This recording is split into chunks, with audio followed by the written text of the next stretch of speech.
Hey Sharon, you're set. You're set. I just gave you the.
I'm here also.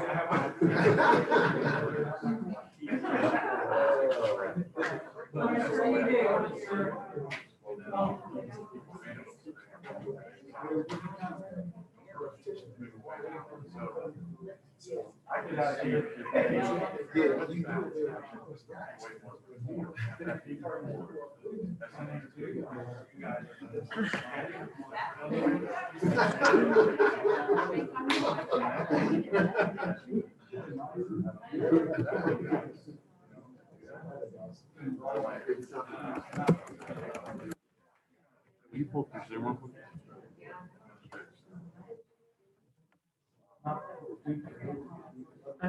Sorry.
Go ahead and call this meeting to order. I want to welcome everybody for coming today to our April 29th, 2021 National General Hospital Authority Board meeting.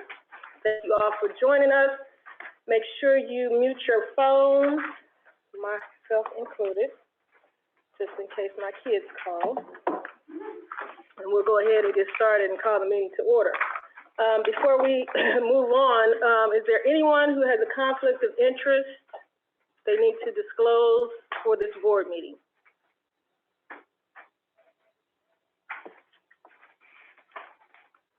All right, so let's move. Madam Chair, can we go back to reading the mission statement before the meeting so we Sure. understand what it is we're You want to go supposed ahead do? and read it?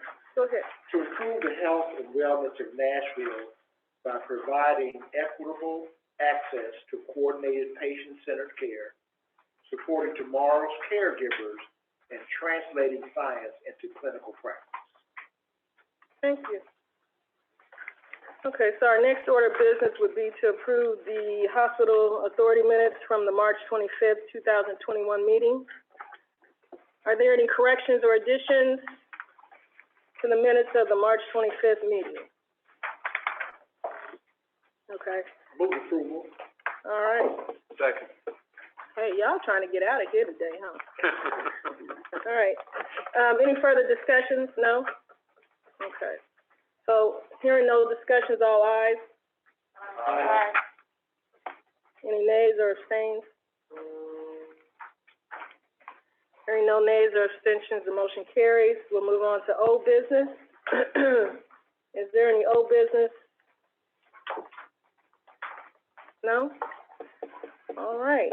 So we'll move on to the new business. I had to make a note. One of the things was brought to my attention is that we haven't revised the bylaws since February of 2017.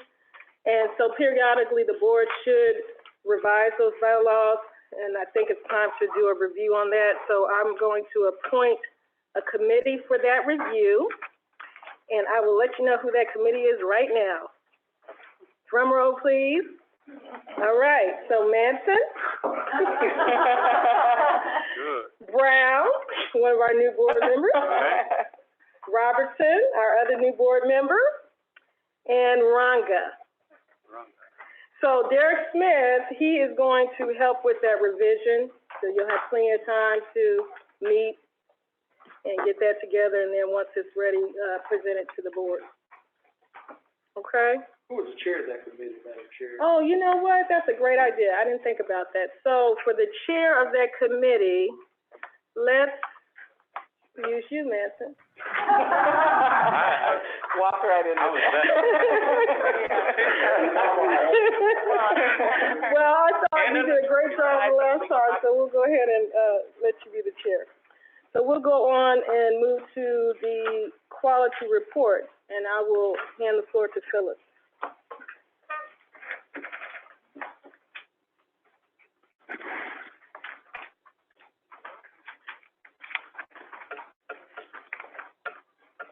Good evening, Madam Chair, members of the board. Nice to see you. For those who I haven't met, I am Kathy Phillips. I'm the Chief Quality Officer here at Nashville General Hospital. We'll go ahead and get started, Chair. Well, the first indicators we follow here are inpatient mortality. As a reminder, all deaths are reviewed by our medical staff and the quality department. We did see an increase in our all-cause mortality rate in 2020. With the third quarter, as you can see here, depicted to hit just about 5% mark. It was a pandemic year.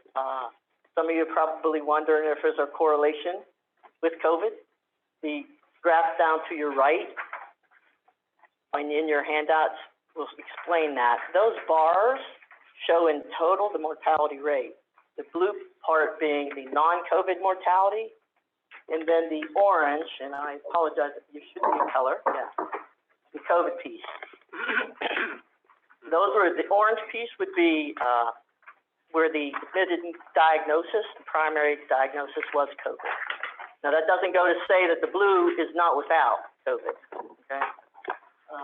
So Conversely, if you see quarter three, which was our high month that I mentioned, 5.5%, 2.8 of that mortality was COVID, primary diagnosis. Next is our readmissions, all cause. Just as a reminder, this is an outcome measure. It does measure the quality of the care provided and the appropriateness of the discharge day. All cause for readmission rate for 2020 was at, we finished the whole year at 9.4%, beating last year's target. We anticipate, no, we don't anticipate, we'll be reducing again 12% next year's target in accordance with CMS readmission reduction program. So our new goal will be 8.7%. I do want to give a shout out. You know, we're not doing this to case management. Unfortunately, they're not here, so somebody please relay that. They are very quick. They get to the patient early on in their stay so they can assess those discharge needs and continue to help us reduce the readmissions. So from 18, 19, 20, it's been a constant positive trend for us. The other people I want to recognize too are those that help in the efforts to get the post-discharge patients a quick follow-up so that those who are at high risk to return to the ER now are getting captured into our primary care clinics.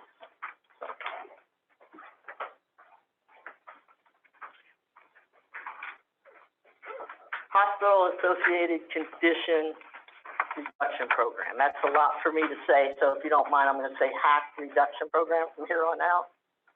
The HAB reduction program is comprised of these 10 measures that you'll see here, the patient safety indicators, along with 5 hospital-associated infections that you'll see on the next slide. This particular program, the HAC program, HAC reduction program, supports CMS's efforts basically to reduce the payment for, actually they're looking at the payment towards the health care that we're providing in the hospital setting, right?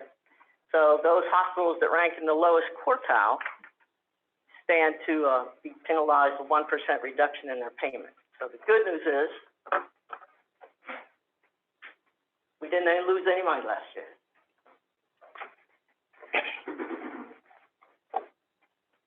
I do want to point out very briefly, if we can go back to that slide, the PSI 8, the falls, not particularly with hip fracture, but falls overall. I do want to recognize nursing. They had recently participated in the collaborative with the Tennessee Hospital Association, where they were recognized for their success that they've had in their nursing or their falls program. The second piece is hospital-associated infections. I will tell you, if you look at this, we had a rise in hospital-associated infections. Actually, our central line associated bloodstream infections, sorry, get away from me for a second, hit a double-digit number. This is in trend with the rest of the nation. For those of you who read through Becker's hospital review, if you're really bored, you might look at infection control today. Those infection rates, particularly central line, range anywhere from 65 to 420%. So again, in trend with the rest of the nation. So that's the highest trends I've ever seen. Typically, we've had 3 to 4. So that's about 150% for us. COVID is the key contributor here. You know, there's a lot of more folks in the ICU, a lot more devices being used. Staff are trying to minimize their exposure to the patient and the patient's exposure to them. So again, keeping with what we're finding across the rest of the country, I'm not surprised with that. Any questions on this slide? I have a question. When we see rises or you know, when it's trending up like that, what does it tell us, and then what do we do about it? So, nice question. Thank you for asking, Mr. Mann. Quarterly, In infection prevention, it's not my area of expertise, but I will tell you, a lot of that data, they are going backwards, trying to catch all those. We're trying to get that now closer to real time. However, and they have to get it confirmed through Ignition and et cetera, and our chart reviews are a challenge. It's a very manual process for them to link everything. But once we identify those, which we did in the year 2020, we started implementing, we revisited our technique for CHG bathing. We have an HAI task force together that consists of, it's led by the CNO and infection prevention. There's 5 or 6 measures, and you're gonna have to give me a second just to think. We've implemented strategies to address each one. And so, for instance, if you take cotton, we came up with a nurse-driven protocol for catheter care. And so our unit leaders have taken each one of these HAIs and implemented strategies and inputs,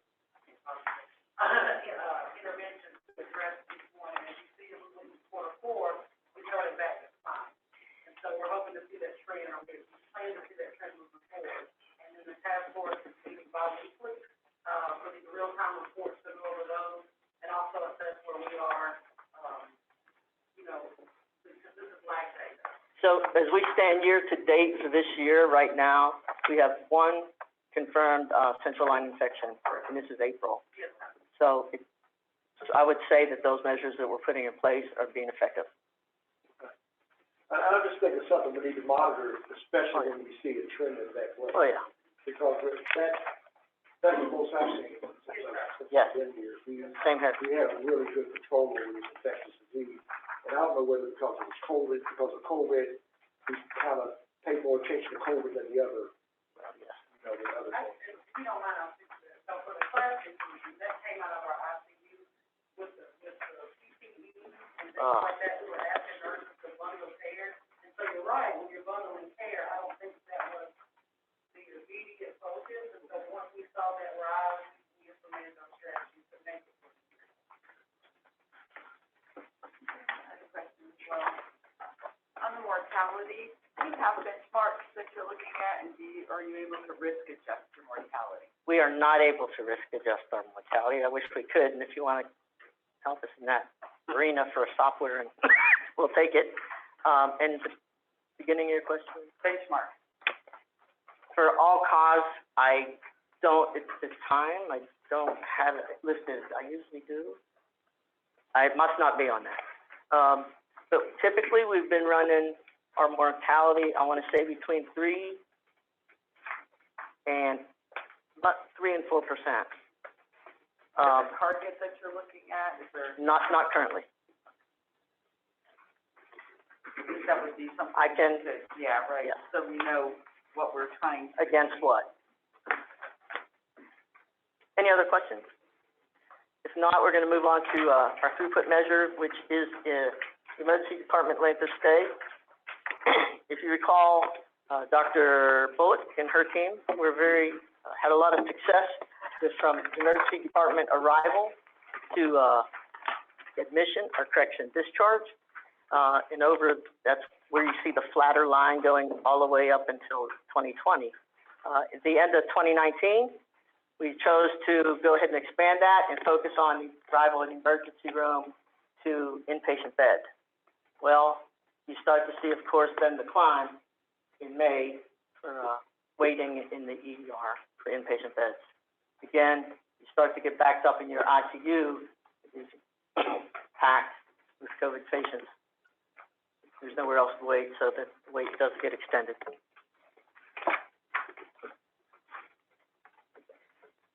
Finally, we're going to move into HCAPs. We have something we call wildly important goal, and those are our willingness to recommend areas.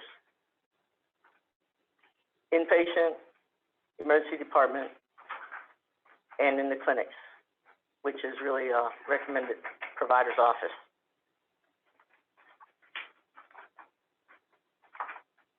Our wildly important goal is the focus for the whole organization. We have dropped off. We have put in measures with actually structure and processes in place. We've hired a director of customer experience here in the last 5 months.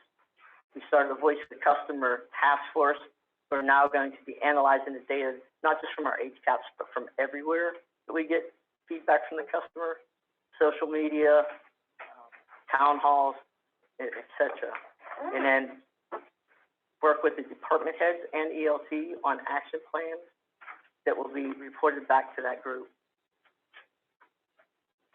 In the Is this your net loyalty score from HCAP? Excuse me? Is this your net loyalty score from HCAP?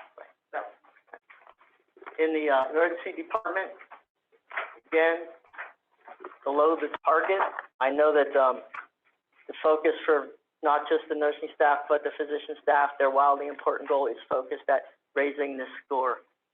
ER, primarily through, on the physician side of the house, physician standard score. And then on the nurses as well, nursing standard score. On the clinics, outpatient, recommend for this provider's office is the bright spot of the 3 wildly important goals that we're focusing on. As you can see, our goal is 95%, to maintain 95% or above. We have hit that, and efforts are in place to maintain that. Thank you, Dorothy. The remaining slides, Can we go back a minute? please. On this, this is concerning, this willingness to recommend. I don't know, why are we taking such a big drop, from 2020 Q3 to Q4? So in full transparency, what it first tells me with that much variation, you know, your processes aren't consistent. They're not being implemented consistently. So it might be, nursing's gonna fire me right here, but we're doing hourly rounding, so we might not be doing every patient every time. There's things that aren't hardwired. That's my job now, to make sure those action plans are in place and being followed.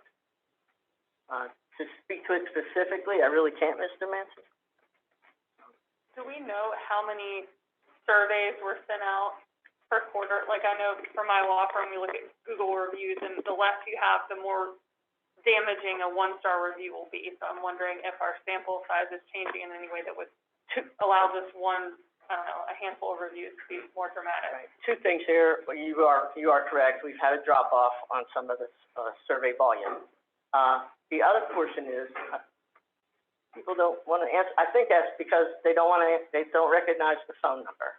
So we are switching to paper surveys to see if we can get up that response. Email with an email and text. And text. Okay, great, because then everybody always has 1 stars, but hopefully you get enough reviews so that the one person who complains loudest doesn't always have the loudest voice. I will say this, most people who want to complain, they'll send the reports in. The ones that are satisfied usually don't. It's just. But I think we had a couple of years ago, we had a long conversation about this category, this area. This is critical for our growth. If we are not treating our patients a certain way where they won't recommend us, then it's going to be, it's traumatic for us, because they already don't think that well of us anyway. And so we should really be bending over backwards to make sure that we get the reports. And I thought we had something in place that would allow that, because the first 2 years ago, or so many years ago, the issue was we were not getting those exit surveys. People were just not questioning the patient. It seems to me that there should be something in place that gets that information before that patient leaves this facility. Even if it's bad, and if it's bad, because this survey is not acceptable. If it's this bad, then we got a lot of work to do. That's just my thing. We have a lot of work to do. CMS doesn't allow you to do that. Before they leave, there's a whole process, for after. Yeah, they have For to send it out to go afterwards. through. And that's the problem, getting people to mail the. Yeah, you really can't act. Correct, but yeah. You can't be like the car dealers. I think it would be good at some point to have more detail on the actual you. When I did my score, y'all are doing a lot on this, so I Yes. think this is. Yeah, this is really high level, but they're doing quite a bit to raise those. We'll get the action plans. Okay.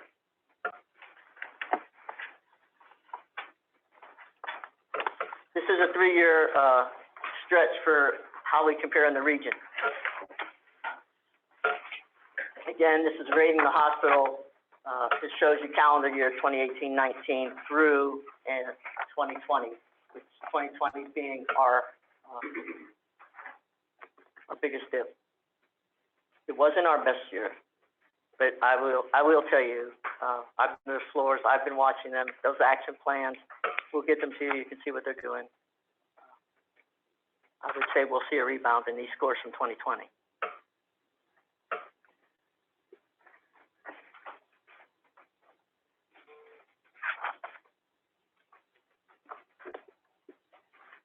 The areas of our best communication about medications, hospital cleanliness, and then discharge information were areas of best performance where we did meet or exceed the goal,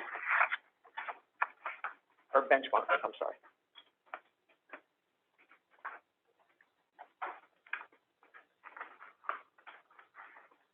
Except in the care transition. Correct.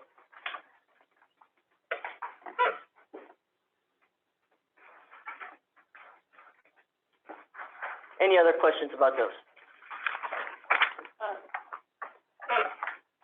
My apologies to go back. Next meeting, can we get some more details on the number of surveys people are filling out, Most especially certainly. once we get the emails and texts, because I think that would be, I'd be curious to hear if perhaps as people get a little out of crisis mode and we try different methods of implementing surveys, and if you're ethically able to offer any incentives, which you may not be able to, but probably not, but even just the paper and email and whatever else you can, I think the volume may really help with getting more voices in there. So we're using testing, right? Yes, Dr. Sloan. But it's testing phone calls, not testing mail? So in the inpatient world, it is, we're in a transition, but this does reflect phone calls. Our custodial mail and our, and everything else, our ED and our inpatient, so, at the beginning of the next quarter, we will transition to the mail surveys, the small sampling of email and even some text. But the email and the text is not counted to our CMS numbers, so it really will depend on how many, surveys and how many survey responses we get, if they won't transition over to email or text until we have enough to fill it. Do we let the patient know that they may get something in the mail or something from us before, after they are discharged? We do have that conversation as far as they would be getting, especially in the clinics, they actually have, is it on the back of the doors now, or? No, they have that conversation saying, because, for instance, on the mail-in ones, they come from out of state. So they have to train them and say, you're gonna get this from Indiana, know that this is what it is. If I may, when the nurses are discharging, they do say that. I do want to remind everybody that last year was a pandemic year. Patients could not be visitors. They were here along with the nurses. We were providing iPads to talk to people. And so when I talk to my leaders of these scores, when we look at our nurse communication scores, they're steady. And so when you look at our discharge information scores, they're steady. But we're still not being recommended. And so when we looked at that, that's kind of what we thought about as we looked at the data, because our other scores are, they're hanging tight. It's not like we're taking big drops in nursing care and those types of things, or responsiveness. But they were all, the patients were here long last year, for most of the year, from March until we just started allowing visitors around, This month. and that takes a toll on, we saw that. It took a toll on the patients that were coming. I mean, half of them, they don't see what the nurse even looks like. It does take a So toll on what your psyche. happened with the care transitions? Why are those percentages low? On the care transitions? It has to help me remember on the domains. You know, I'm gonna have to get that for you, Dr. Fagans, what everything that falls under that domain. I can't off the top of my head remember them all. Okay.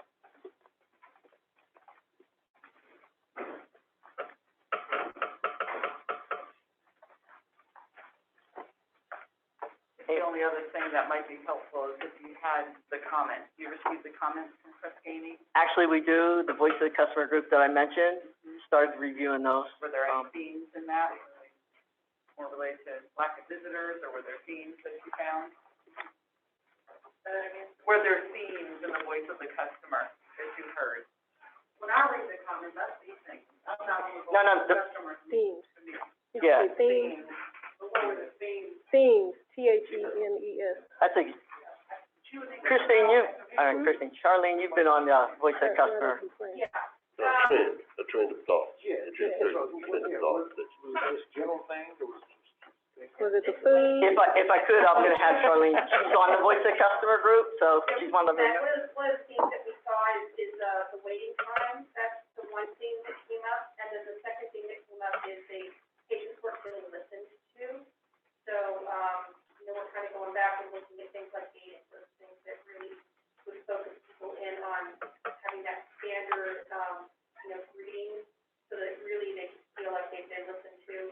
That would also tell them about any wait times that were happening, so they would get a little bit of a hint that they have a 15-minute wait.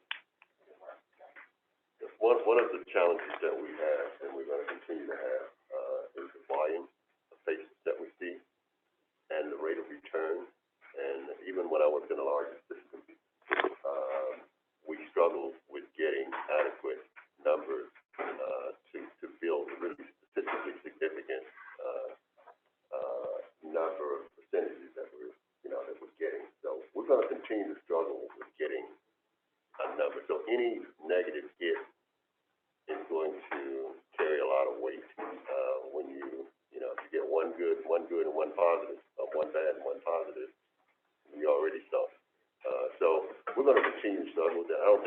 Press Gainey has not resolved that issue, and I certainly would welcome any comments to that from you, Michelle, or anyone else. They haven't resolved that, how they're going to maximize. And then this has been around for a number of years. So it's going to be a challenge when you got low volume. Well, I would just like to encourage the executive team and staff to focus on that volume of numbers so that the one negative doesn't impact. And just also encourage as someone who lives in a world of a lot of customer feedback. Well, that's not an excuse. I'm just. Oh, no, I was just gonna say, as someone who also gets a lot of customer reviews, that a client called me and I didn't respond 4 hours later. She called at 9 p.m., so she called John Morgan of Morgan & Morgan. That no matter how good of a job you do and how hard you work for people, there are always gonna be people frustrated. So keep doing excellent work, and we'll keep trying to get the quiet, satisfied people to chime in. And again, not minimizing that we wanna do this, but to stay encouraged, and there are always gonna be people who are upset who say that, and that's all right. Doesn't mean we're not doing a job. My personal feeling is that if we get 3 responses, I expect all 3 of them to be positive. Right. So I just don't expect it to be negative, because we should not be doing things that create negative responses. So, that's not an excuse, but it is a challenge.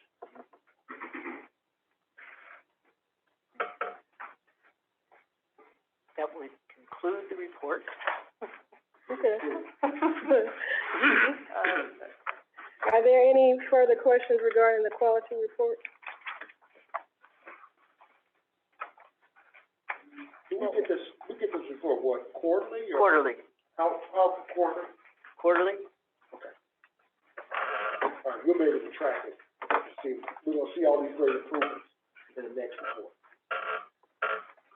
So I'll entertain a motion to approve in a second the, quality report.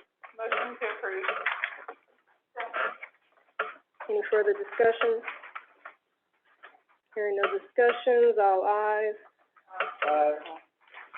Any nays or abstentions, or abstains? Okay, the motion carries. We'll move on to the medical staff credentials report. Dr. Bullock. Good afternoon, I'm Dr. Bullock. I'm going to be presenting the credentials report for Dr. Burley this month. This is the Hospital Authority Credentials Committee report for April 22nd.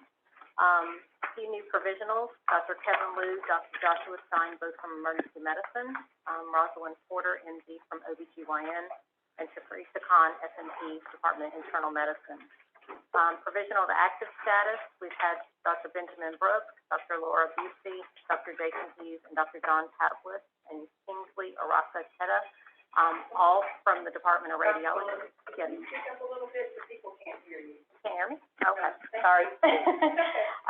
And then Kimberly Collins from the Department of Family Medicine, Alexandra Norris, PAC from Department of Surgery, and Eddie Grayson, FMP from Department of Emergency Medicine. Active status reappointments, Charles Pappas from Radiology, Ann White, CRNA, Anesthesiology, and 3 resignations, Dr. Emily Clark from the Department of Emergency Medicine, Todd Bowling, CRNA from Anesthesia, and Benjamin Rawls, CRNA from Anesthesia. All of those were voluntary resignations. There were no temporary privileges granted and no requests for new or additional privileges. And that is the Credentials Committee report for April of 2021. Any questions? Okay, thank you. There's no questions. I'll entertain a motion in a second to approve the medical staff credentials report. Can I get a second? Second. Okay, thank you. Any further discussions? Hearing no discussions, all ayes. Aye. Any nays or abstains? All right, the motion carries. We'll move on to the finance report. Ready? Hear more? All right, Okay. I'll take it. Financial statements in your packet. The first is just for the new members, at least our sort of general statistics. This is just a front page for the volume for the month. You can see admissions increased significantly in the month from 160 to 197. Our observation admits were up roughly along the same lines from 134 to 162. Patient days increased slightly. Our length of stay showed, again, the second straight significant decline, 5.7 in the month of January. It was 4.9 last month and 4.3 this month. As we're getting less acuity, less COVID in the hospital, and our length of stay is improving markedly back to pre-COVID numbers. Emergency department remains depressed. It's just shy of 2,000 visits last month, about 24% below budget, and that's been pretty consistent. It's been about 30% below budget, really since COVID started. The number of admissions in the ED is not dropping significantly, but the lower acuity volume is continuing to be subdued. Our surgery inpatient cases are still pretty low at 28 last month against prior month was 25, well below budget, about 42% below what we had budgeted last year. Outpatient surgeries, 98, up from last month where we had the 1 week that was basically shut down for the snowstorm. Still a little bit below budget, but improving slightly. Cath lab is significantly above budget and has been really since we got sort of full-time interventional rad and a full-time interventional cardiologist here at the hospital. Those numbers are strong and improving all the time. And if you recall, we did get approval from Metro for $1 million of capital, one of which will be used for refurb, second angio capability, so that we'll be able to have our interventional cardiologist and our interventional radiologist doing cases at the same time. So those numbers should continue to rise. Case mix, just in the hospital, it's down a little bit. We had been running about 1.65 year to date. It dropped off a little bit to 1.53 this month. That's expected, I guess, at some point that the COVID cases were going to start to throttle down a bit. The income statement for the month, we did have, actually, our gross patient revenues were better than budget for the first time probably in a year, slightly above budget by about 2%, 24 million versus 23.7. Our Net revenue percentage was 18%, so we harvested 18% in terms of net revenue versus gross. That's in line with budget. In total, $4.36 million of net patient revenue, which is better than budget by about $200,000. The other significant line item, other revenue, we did receive $930,000 in reimbursements from the state through their Tennessee CARES Act for staffing supplement. We received $930,000 in March for impacts that occurred back in December and early January. We were finally reimbursed for those dollars. And then we do have another roughly $350,000 that we received in April. And we're no longer eligible, we're not hitting the numbers to be eligible for that program anymore. So in total for the month, we had $10.5 million of net revenues against a budget of just less than $9 million, so a significant positive variance there. On the negative side, on the expense side, our salaries are significantly above budget. Most of you know that we recruited and opened more provider clinics than we had originally budgeted last year, so most of that variance is related to providers and clinics in new settings. Not unanticipated once we brought those resources in. The other significant one is just contract labor. It had been on a slight decline, but the last 2 months it's been up significantly. It's $609,000 this month. It's $360,000 higher than budget. The hours were coming down slightly, but the hourly rates for an ICU were $120, and our med-surg rates were around $86. So just the sheer dollar amount per hour has gone up so dramatically. We do have a pretty large group of new grads and other nurses being recruited in. We do have nurses returning to Tennessee from travel assignment. It's slowly getting better, and the rates are coming down even for those that we need to retain. The areas that are most impacted here, our perioperative area has high agency use. Our ICU continues to have high, although improving. And then the 6th floor, which is really our tele floor, has some pretty high agency usage, and we're working on those. So total expenses, $10.6 million, well above budget for the month. And an operating margin, which was slightly negative at $98,000 versus a budget of $27,000 positive. And then if you move all the way across to the year-to-date, you can see year-to-date the hospital has a negative margin of $1.3 million. Budget was basically break even, and a year ago at this time we were $4.9 million operating loss. So some improvement, not where we'd like to be, but some improvement. Still a deficit to budget. So those are the basic financials, the income statements. We do have on the balance sheet a couple of pages back, we do still have $1.4 million remaining from the COVID CARES Act money from the federal government. We didn't make an entry this month just because we were still calculating some of the numbers. And I think we know now that we're clearly going to absorb the remaining $1.4 million in the months of April and May. And so we won't be returning any money to the federal government, but that's in process.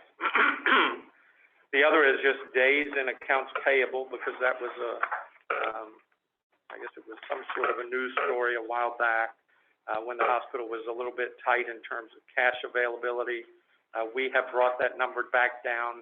It's in March, it's just slightly above 60 days, and we try to keep in that 45 to 60 day range. So we've made a lot of progress there. If you look at the blue bar, significantly better. The yellow bar. So we're making progress there and trying to stay up. And I know Christine's going to just do a brief presentation on our revenue cycle performance for the month. Because we've had 5, 6 really very strong cash collection months, and so she usually gets blocked from presenting when we have a great month. We had another great month, and April's looking really good too. So Christine. Thank you. Thank you. Cash has been pretty strong, as you can see there. The 100% of net revenue for the preceding 2 months is our cash goal, and we have exceeded it, met it, or exceeded it for 12 months consecutively. So doing a very good job there, and we are expecting that to continue. Unbilled, we have a stretch goal there. Okay, I thought maybe it was upside down, that's all right. So our goal for cash in the next slide will be unbilled. We have a goal and a stretch goal there, and we have been meeting that 2 months in a row now. If we can hit it 2 more months, we're going to reduce it and really give ourselves another day to stretch and get even better. You can see back last year in April, we know we can get down to a very low area of under 5 days. So if we can do that on a month-to-month basis, that means our claims go out the door faster and are more likely to get paid and turned around sooner. And the next slide, new denials, there's been an uptick there. That is, all hospitals are reporting the same thing, but ours are in two categories, payers, Centene, and the other one's Anthem. An illustration, Anthem went up over 90 days by $322,000. 300 of that was just one claim, one large balance claim.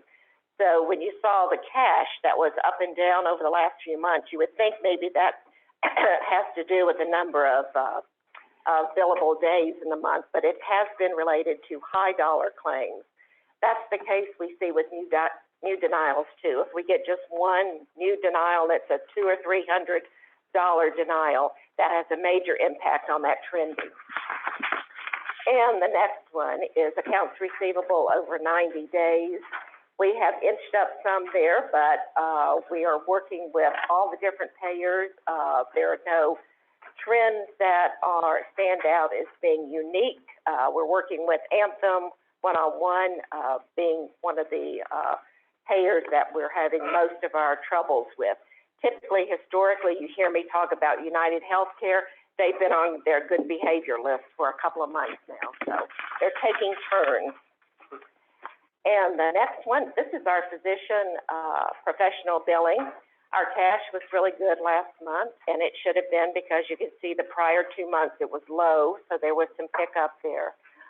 The aging, we're holding the accounts there longer and billing them and getting the secondary billing out, and because we're holding them longer and billing the patient, we are kind of growing on the back end. So in the next couple of months, you'll see that trend back down and steady out. And the denied claims, the bottom right, that's our future cash for this coming month. So with denials being as low as it is, we expect the cash to be good for next month and to maintain at least under 1% in denied claims. Good news, ending on a good note there. Do you have any questions? What's the turnaround for the reimbursement from the insurance company? The state is 30 days for a clean claim. And most of the payers, some of the payers are within a couple of weeks. And we have a few contracts where we have actually signed to get paid in under 45 days. In other words, we signed away some of our rates. And as we're adopting new paper, we're making sure that it references the current state regulation, which is pretty standard across the state.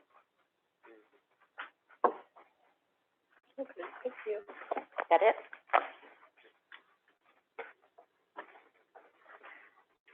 So are there any questions regarding the March financials?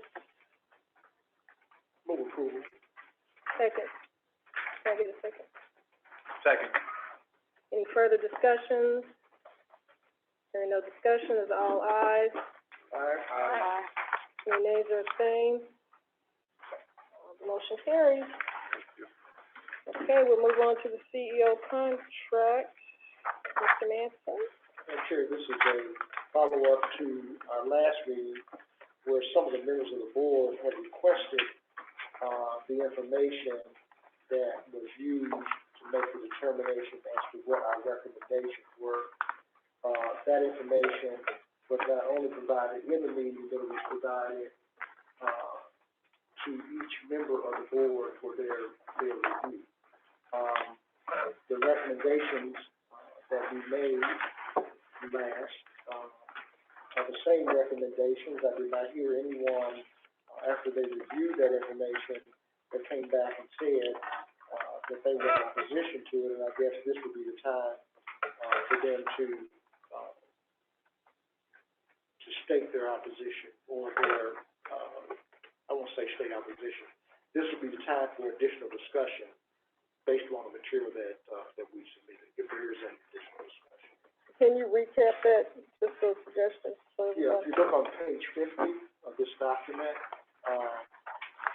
the term of the contract as recommended by the committee was 3 years. The compensation, the starting salary based on current ending salary at the end of the current contract period. This amount forms the base of the contract. The 30% deferred compensation will continue through the new contract as it is currently in place. Short vacation time and current benefits to be continued through the new contract. Additional compensation, which is awarded based on Metro's salary increase, is given to NHG employees across the board, would be also part of his compensation. He would be entitled to an additional 5% incentive payment determined by metrics to be developed and discussed with the CEO. That will be on an annual basis. This will weigh the goals that will be measured for him to receive the 5%. And that's those were the recommendations by the committee, Madam Chair. Thank you. I think on page 49, at the bottom of the page, there's a recap too. Yeah, that's what I was looking The same thing as the page before, but it says what that anticipated base was. Yeah, Just wanted to, the additional 5%. for. $479,000. Yeah, but that's, again, that was the anticipated baseline, but we still don't have that number. You know, but when we get that number, that will become baseline. okay, sounds good. I just thought that might be helpful if people hadn't looked at that from the minute. Did I miss anything else? Okay, so it's open for discussion. For the Metro annual raise, do they include leadership in that? Leadership in that? So here's, Metro does, I guess, the cost of living raise. They do it across the board, including leadership? Right. The 5% would be an additional based on the incentives that we set out, based on what this board determines that we're gonna focus on this year. Maybe, you know, higher patient mix, one time it was the signature on the PSA, you know, that we finally got that resolved. But that, we wanted to leave that open because it may change from year to year, depending on what, you know, we deem is appropriate for that given year. Does it always include a financial? It has always included a financial. But this is less than what it has been in prior years. And when are those incentives set or determined? The 5% is set. The other will be based upon what everybody gets across the board. So that may vary like a 3% or 2% or whatever. He would actually get the same as everybody else does across the board. So that incentive bonus, so our committee was tasked, if I recall correctly, with determining whether Dr. Webb had met the metrics previously, so we have to see what those incentives were previously. We haven't made recommendations to those yet because our thought was, I don't want to speak for other members of the committee, was just to do one thing at a time, was that we had some concerns with the measurability of the prior metrics, and we wanted to make sure they were really clear and concise and appropriate and attainable. So rather than doing everything all at once, we wanted to do what the chairwoman had tasked us with, and leave that, what will make up the components of the 5% incentive bonus as a conversation for a later date, so we weren't rushing it to do something that would make board members' lives difficult a year or two in the future when they had metrics that were perhaps difficult to measure or assess.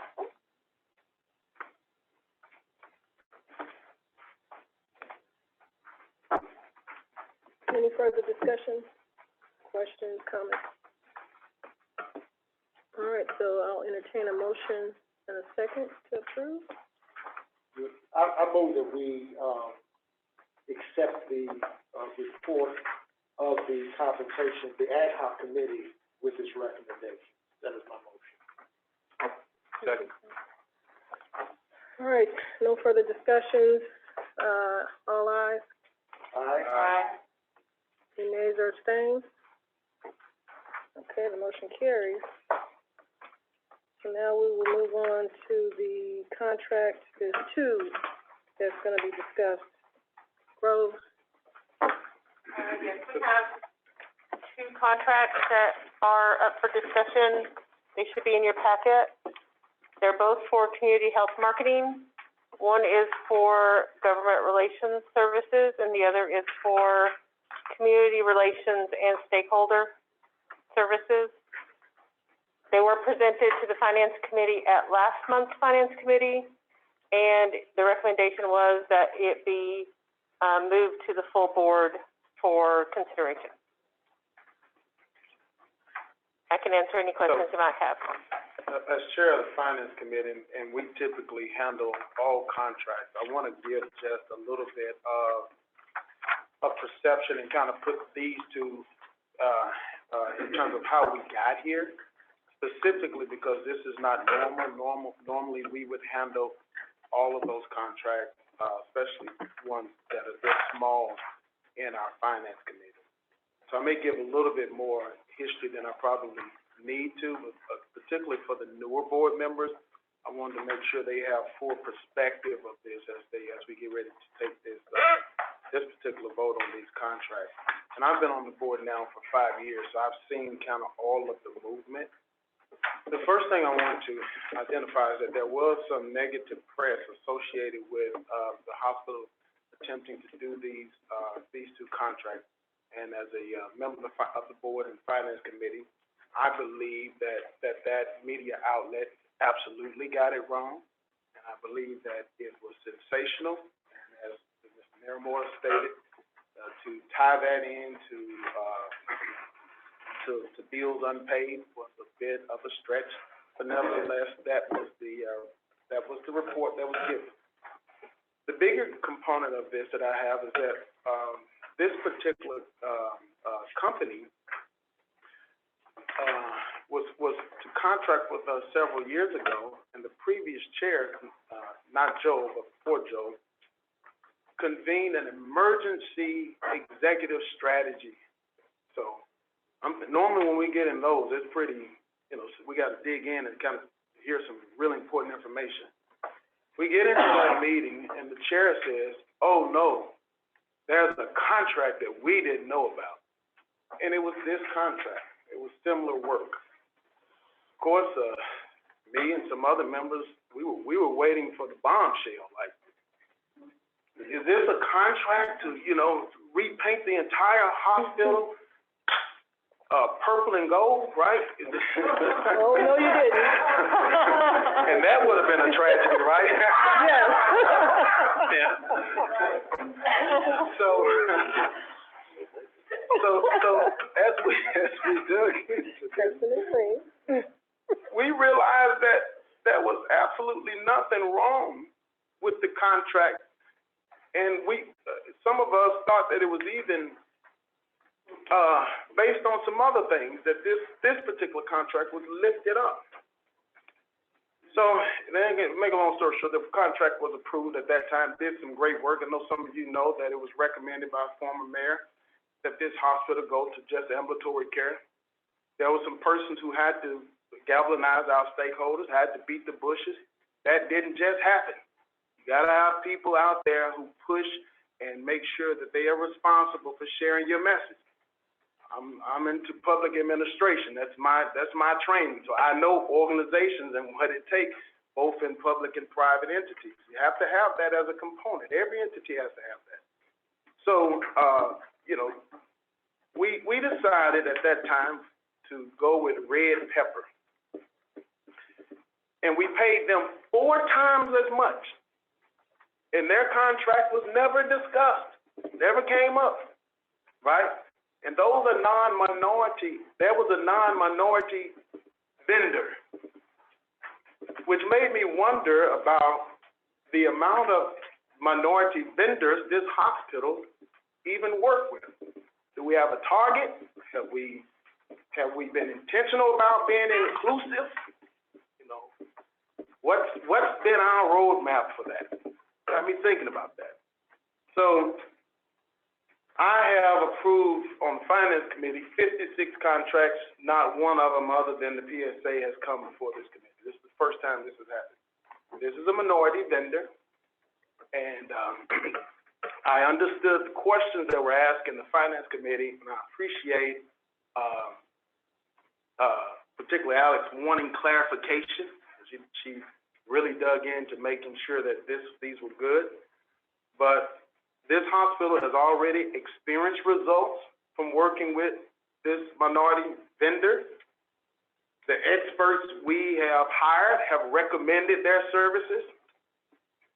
And I think that, and again, I don't want to cast aspersion, but if you have 56 contracts, one minority vendor, and that one is treated tremendously different from the other 56, it raises a red flag, and it causes us to at least have to pause and say, you know, are we being fair for inclusion?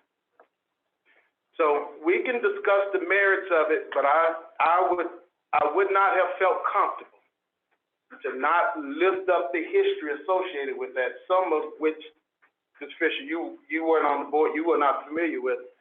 And because we were the only two voting in the committee, you know, we needed the conversation to come here, and so that's where it is. So when we get to that point, I'm absolutely going to recommend approval, but I wanted to give some perspectives around this and put it in perspective, and I hope that those media outlets would be fair in covering the deliverables and those things that the hospital has experienced from working with this minority vendor. Thank you, Madam Chair, for letting me take up everybody's dinner time. Alex? And I'll just speak to my experience on the board and why I didn't make a recommendation as to this in the finance committee, so why it's here before the board. So I came on the board in 2018, shortly after a prior mayor had made some public statements, and the board was really, the hospital was in crisis mode. So we had a lot of very expensive, high-dollar contracts with community relations companies. We talked about them a number of times, and we expected a lot for those big numbers, and we got a lot of information presented to the board of what the deliverables were that we were receiving from the money that we were paying. So my sense when these came to us in 2021 was, number one, I wanted to check in as to, are we still in crisis mode? And if so, what are we doing about it? And if not, is this a moment in time to recalibrate how much we're spending on this? You never need to, you know, it's always a concern, your public relations, but I want to make sure that we're not just responding in crisis mode, because that's the mode that we were in for the past couple of years. So that was one concern of mine for check-in. And frankly, with most of the contracts we review, they're really contracts of adhesion, right? Which means it's with a vendor, they're the only one that offers this, here's how much it costs, that's how much it costs. So it's rare that we get something that's, something where we have an opportunity, like with the marketing or community relations, where we get to get a little more information, as opposed to this is just a take it or leave it, and is the only company that offers this, so it really is not useful to ask questions about. So those were a lot of my questions. I think these should be considered separately in terms of questions, because one's government relations and one is community relations. I'm happy to let others ask questions as well, but my questions were really around, you know, this is not an insignificant cost. It's not the largest by any means, but I just, as a fiduciary of the board, I wanted to take a moment to ask, what is this for? Is this for maintenance or crisis? What are we getting for it? And then maybe some more specific questions for the government relations. Is that government relations with federal government, state, local? Is it formal lobbying? Is it informal lobbying? Is there overlap with other vendors who we have doing this? Again, not saying that I don't trust those who enter into these contracts, but as a fiduciary of the board, I just wanted to have that opportunity to check in and make sure we're not doing something because we started doing it in 2018 or 2017. Is this still the right course to be on? So that was my position, is to not make a recommendation at the time. And I can certainly answer any questions you have, any of those questions that you have on the government relations contract, certainly. Let me, because I think I've been on this board probably longer than anybody. That's maybe too long. But, in any event, I think when I got asked to be on the board, I was on the way to the Olympics, when the mayor, former mayor, not the one before the last one, called me and asked would I be on this board, and I'm like, I don't know. She said, do it for me, and I said, okay, I would. I had no idea what I was getting into, and I know there have been challenges, with this organization going back numbers of years, of conflicts between, all the medical institutions in this city. My concern was not about the politics involved in this hospital, even though the politics are major in the hospital. It's about the care of the patients and making sure we're reaching out to the patients so the patients know. That's the thing that always concerns me about, when we get a bad report or, something like that. That hurts me more than the money. Because while the money is important, me feeling like I'm doing my part to take care of the patients is the most pressing thing for me, because for a lot of them, they have no place else to go. So, and I also know sometimes they're the they're the most difficult to deal with, So when I came on the board, right away it started to be, we need to close it down. I don't think we had any place. It was really a shock. I don't think we had anything in place right then to deal with what that urgency was. There was no ongoing plan. There was no ongoing discussion. There was nobody that I was aware of until this company got involved in it to come up with a strategy to make sure people understood that we're not just asking for money just to have more money. We're asking because we need to take care of every neighborhood in Nashville. That's part of what our responsibility is. And so I think they did a very good job of getting us out of a crisis.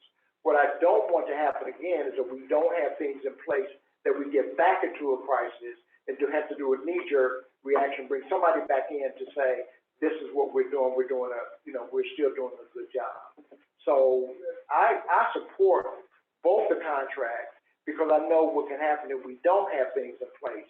Because to come back, it took us almost 6 months to a year to offset what had been done in about 2 minutes. We're gonna close it down. Just sort of like a statement. So I think that we've got to have people that really understand the importance of this facility, that they understand it at a base level. My understanding about the hospital is because I use it, not just because I'm on the board.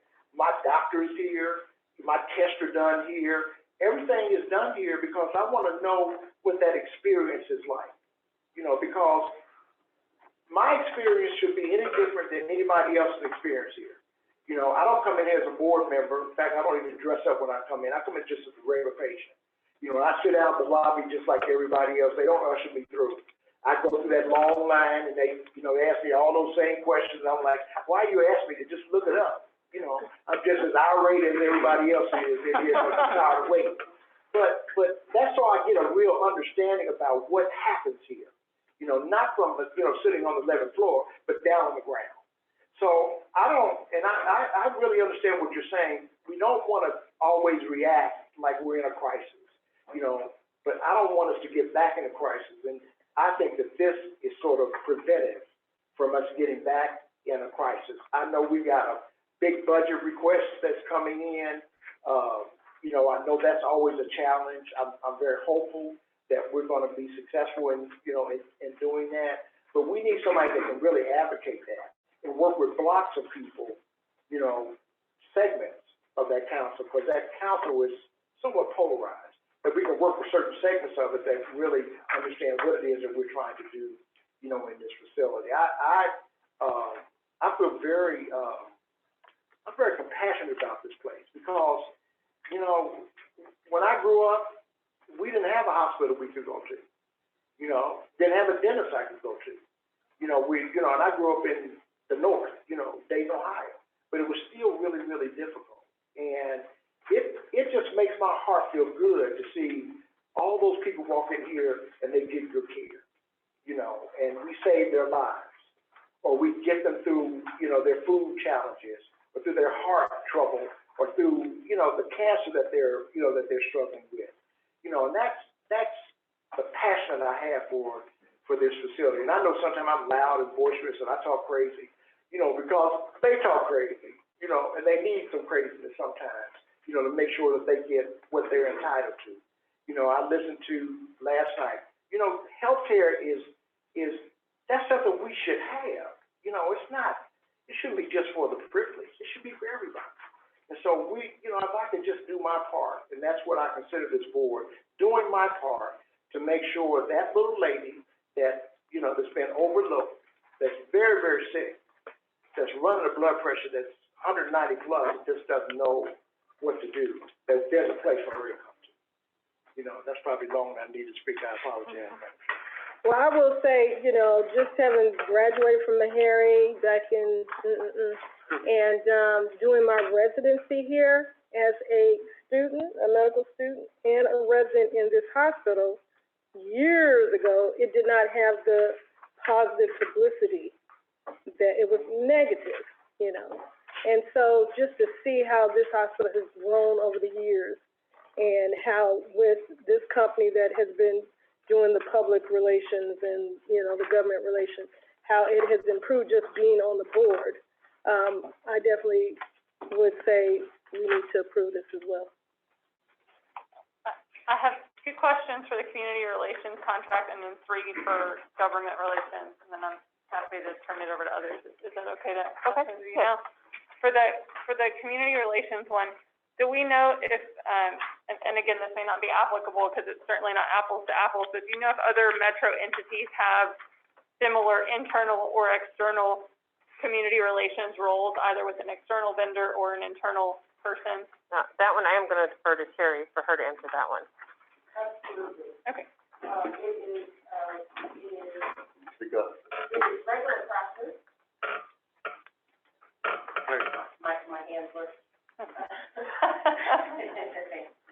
It is regular practice for, hospitals, certainly even of our size, but certainly of the larger size, Vanderbilt and others, especially Michelle can speak to this as well, have internal, community relations departments. They also generally have internal government relations departments. I know this for a fact.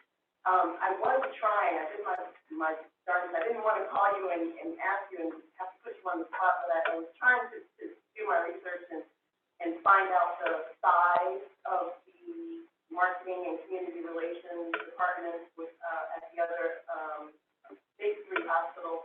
I couldn't get definitive numbers, but I assure you that they are much larger than ours, significantly larger than ours. And I'm so sorry, my question wasn't other hospitals, it was other metro entities, like the airport authority, for example. So other metro Nashville entities, do they have internal or external or both community relations departments? I can only speak to the handful that I know, so I don't know all of them. I would imagine that some do have external, resources, but I would imagine, but I also know that some of the larger departments, police, fire, water, have their own internal, community relations / marketing. Marketing and community relations tend to be one entity at many organizations. The airport authority does it. They For definitely. sure. Internal? Do they have external as well? Do we know? They both. Okay. Most have both. I mean, I worked in here, I worked in another hospital, in another city. You generally augment your, internal resources with external resources. So I Absolutely. have always managed an external PR or community relations firm. Sometimes it's project-based, sometimes it's they're just on retainer, and when I need them, I call them. But this is a very common model for, hospitals, for government, for many entities. Perfect. And I wasn't asking about hospitals because I knew the answer to that. Just about other Metro Nashville entities. For the government relations contract, can you tell me who our other government relations / lobbyists are and what our contracts are with them? The name has escaped me, I apologize. We do have another, do you remember Bruce, what the name of it is? I know the lobbyist herself is Megan Frazier. Right, Not Megan sure that Frazier is I know on, the firm name, but right, she's so a retainer. Megan Frazier is registered lobbyist for the hospital, for the state, at the state level. And that is a very, very small, contract arrangement with her firm. They don't do a whole lot. We did have someone internal that did a large amount of government relation work. And so we didn't really utilize that firm tremendously. Do we know what that contract is? Is it a monthly one or is it? It is an annual contract, and if I'm not mistaken, is annually $20,000 thereabouts. Yeah. Is that role just to lobby the Tennessee General Assembly when they're in session January through May, or does it expand beyond that scope? I'm fairly certain it does not extend beyond that scope. For this government relations contract, is it intended to lobby at the federal level, the state level, Metro, all of the above, none of the above? I will tell you, it would be all of the above. Well, let me, Now, make a comment to the term lobby and the term crisis. You're actually using some terminology there that probably is, more pejorative, than anything. I used to be a registered lobbyist, it's not pejorative. No, in the context. So we're not really looking to send someone to lobby the government at state, federal, or local level. What we're doing is, if you look at any hospital, you'll find that there's a government relations division. And what they typically do is they address issues such as, what are some of the policies in healthcare? What are some of the decisions that are being made? And it is to inform the leadership so that they understand how to deal with these issues. And if you need to submit a letter, even from the office, from time to time, to at least enlighten on, here are some of the things that we're dealing with. I have to go to Washington, D.C. on occasion to meet with legislators and talk to them about the public hospital. And this is how some of your policies, or the policy that you're working with, disproportionate share funds, for instance, share with them information, inside information regarding the things that we're doing, how your policy might impact us. Now, so this individual is like the individual that keeps us up to date on what's going on at all levels of government, me particularly, so that I can make strategic decisions, helps to manage relationships with stakeholders, not just the government relations people, but with stakeholders in the community. I'm a firm believer in the stakeholder theory, and so I utilize that strategically quite often. So I don't view this as someone who would necessarily just go lobby for us. I mean, the definition of that, I would love to hear that sometime when you have time, not right now. Well, I think it's legally defined at various levels, Yeah. but So- a lot of it is just sharing information with someone who's a voter when you're a registered lobbyist on behalf of your client, so that they can make an informed decision on whatever bill or proposition they're voting on. I think I just have one last question on community health marketing. Do they have registered lobbyists registered at either the metro, state, or federal level? yes. Okay.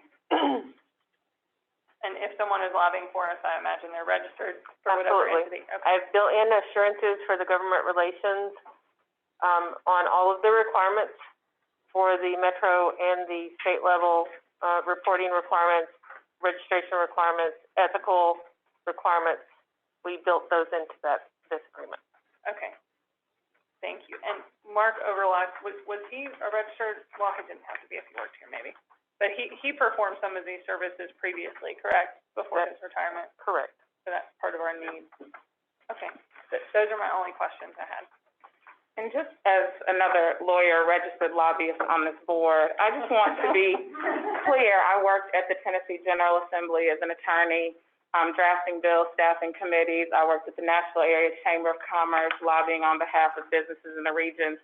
And now I work at Amazon as a lobbyist, working on local and state issues. And I work very closely with our PR team, our external relations team, our community affairs team, because it's critical, depending on the type of entity you are, that you keep a constant drumbeat of, this is what we're doing at the hospital, here's how we're engaging, what's going on in your community, how can we connect? Here are issues that come up, but most politicians or voting authorities don't want to be called on 5 minutes before the vote or a day before the vote. They want to say, we've been hearing great things about the hospital all year long, we're excited to go in and vote. I think it's critical, watching State of Metro today, that the mayor has included the fully funding this budget in his budget request. It hasn't been approved by council yet, but I think that's a huge step, and it speaks volumes for the city. And so I think when we look at the PR, the marketing, and the government relations, it's amazing to have all three of those working alongside with us and the staff at the hospital, but it can be even better at times when they're all under the same roof. And so I think that we just need to make sure that they're accomplishing goals that we want them to, that meet the board, the state, the patient's, requirements and requests when we look at the contract. And I know I'm super new and coming in late, but I just wanted to say that because we have lobbyists that work in-house and are contracted. We have community relations people who work on both ends, because I think it shapes the bigger picture of what's going on. So I just wanted to say that. Thank you. Any further discussion? Mm-hmm. Just to show, to demonstrate the value that, community health marketing has brought to us, tomorrow, we will be hosting National General Hospital, we'll be hosting a press conference, with, the Davidson County delegation for the Tennessee, General Assembly here. So members of the Davidson County delegation will be here. Dr. Webb and Dr. Hilder will be speaking, on the benefits of getting vaccinated. So as the city and the state and the county, starts to open up, effective today, right?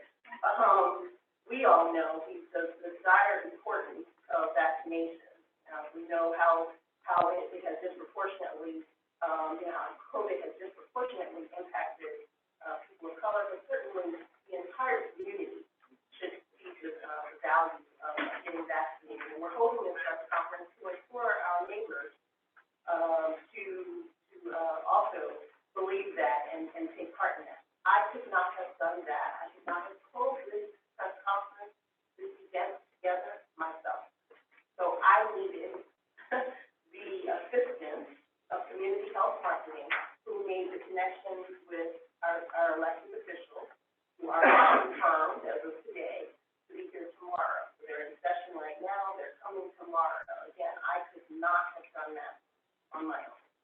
And that's why we use external partners.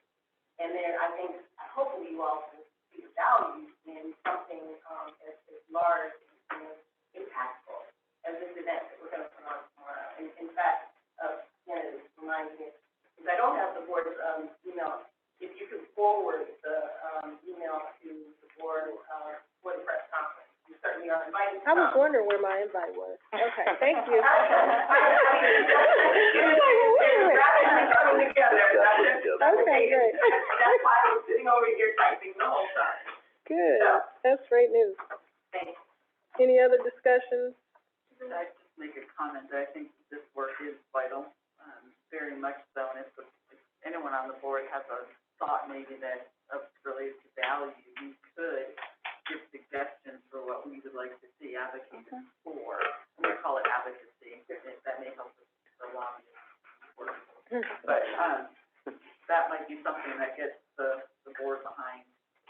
this work.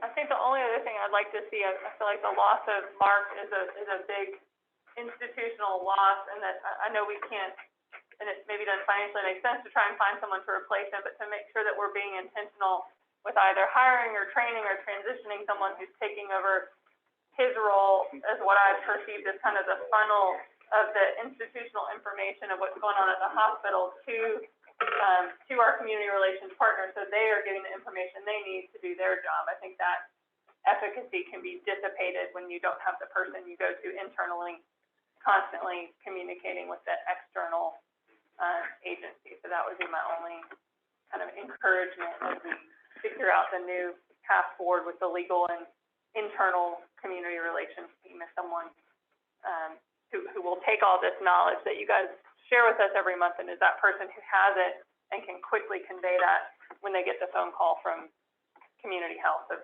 here's what's happening, here's who you need to talk to, here's who can do the soundbite, whatever else that is.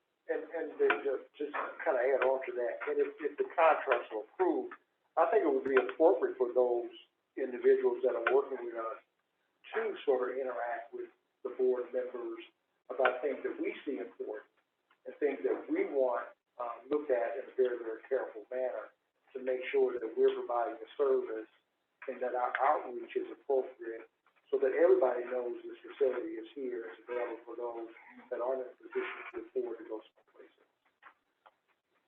With that being said, Madam Chair, I'll move that we approve both these contracts. Can I get a second? Second. All right. Any further discussion? No discussions, all ayes? Aye. Any nays or abstains? All right, the motion passes. CEO report, Dr. Webb.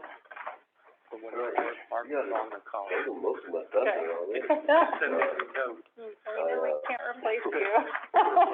I was gonna, actually, open with, thanks to the mayor for his, consideration in his proposed budget to fully fund, the hospital based on the, request that Bruce and I, presented to the mayor's office, 2 weeks ago.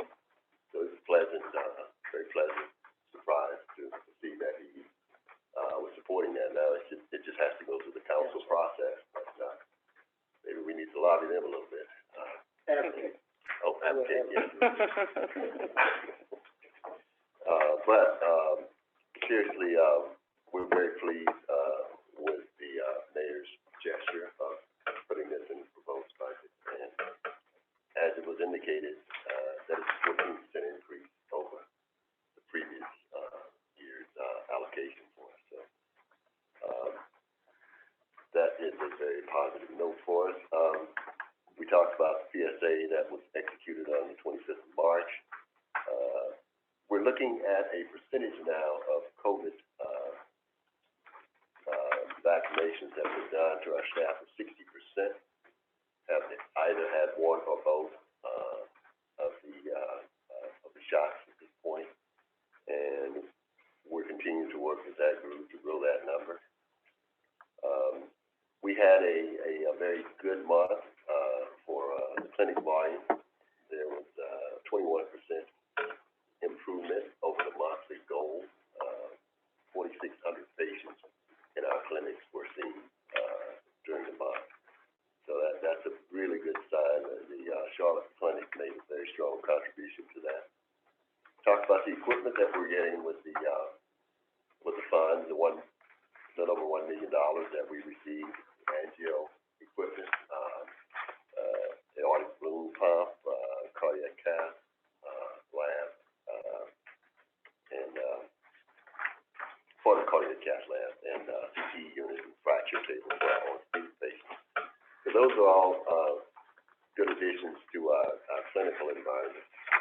We had the groundbreaking, as you know, for the Clarksville Highway project on April 8th, which will be a full-service ambulatory clinic.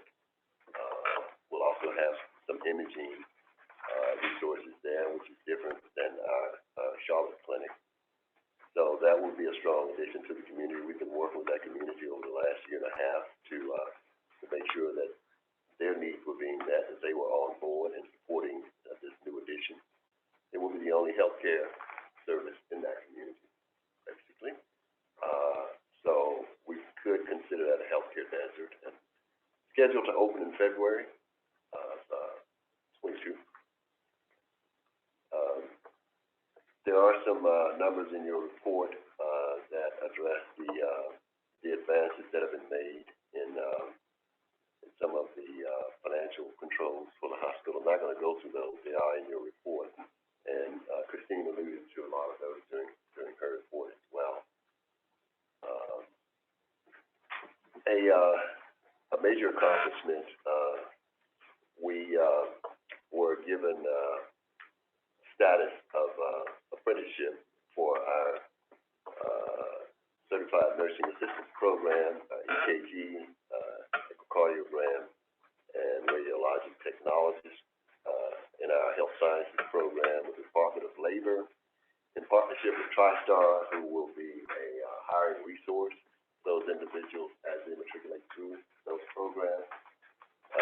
We met with, both parties, the, TriStar, rather, CEO, and, representation from the U.S. Department of Labor, and, signed the agreement for that apprenticeship program.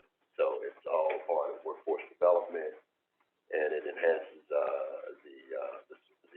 support of our, School of Health Sciences here, which is one of the oldest in the state. And so we're looking forward to that growth and development as well. That's all I have in my report. Happy to answer any questions for you. Madam Chair, I have a comment and a question, for the, CEO. One is, around your first, thing you mentioned as it relates to the mayor recommending fully funding the hospital. I think that's a big deal. I want to be on record for celebrating the mayor for being, very courageous and doing the right thing. But I think it also speaks volume to the administrative staff here and all of the workers here who have done an amazing job on, moving the needle on what the community feels and how they feel about this place and this space. So I want to give kudos particularly to the leadership who have done just an amazing job as I've watched the transition over the years, because the feeling and the climate was very different 4 years ago. We were not being fully funded, and so this is a great thing, even to have the recommendation from the mayor. And I don't want this, I want it to be on record how appreciative we are for the mayor and for your team. So secondly, this is more of a question, and it goes back to some of the comments I was making earlier. I don't expect you would probably have this today, but I would like to know if somebody on your team could give us some data, as it relates to minority vendors. And I understand in this setting, there are some spaces where it's very tough, but there may be some opportunities. And so I just want to look at that. Are we doing great in that area, or is there some room for improvement? And if we could get some kind of information around that, at our next meeting, I would appreciate it. And you know, we asked for that once before. We asked for them to tell us what Metro's policy is, and are we living up to what, Metro has a policy. Yep. Are we living up to that policy, and we adopted the same thing? I think we asked for that. We did. A year or so ago. Yeah, and I think it's also important that, you know, in the construction of a new hospital or renovation or whatever we do, we have minority vendors involved in that as well. Yeah.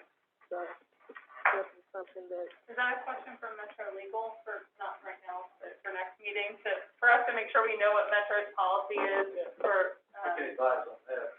okay. I wouldn't have information to go about your vendors. Not about our vendors, but Metro policies regarding, for example, percentage There of, were good questions when you first turned to me. I was like, not about the hospital, but Metro's policies regarding, you know, what percentage of contracts are intended to. And I think, but to your point, we need to make a definitive statement as part of this board policy, that we follow that policy, if in fact we agree with it. Right. At least we need to see it before we Right. can say we don't agree with it. Yeah. any other We'll questions? follow up on that. Okay. Thank you. Any other questions for Dr. Webb? All right, well, I don't have anything to report, so are there any public comments? No? Wait a minute. Oh, Alex, I wanted to know who else could be with. Well, okay. Is that, So without any further ado, hearing no further opportunities for discussion, I'll entertain a motion in a second. So move. Second. All right. We are dismissed. thank you. Good night. Enjoy your weekend. Absolutely. Maybe. Back in the hall.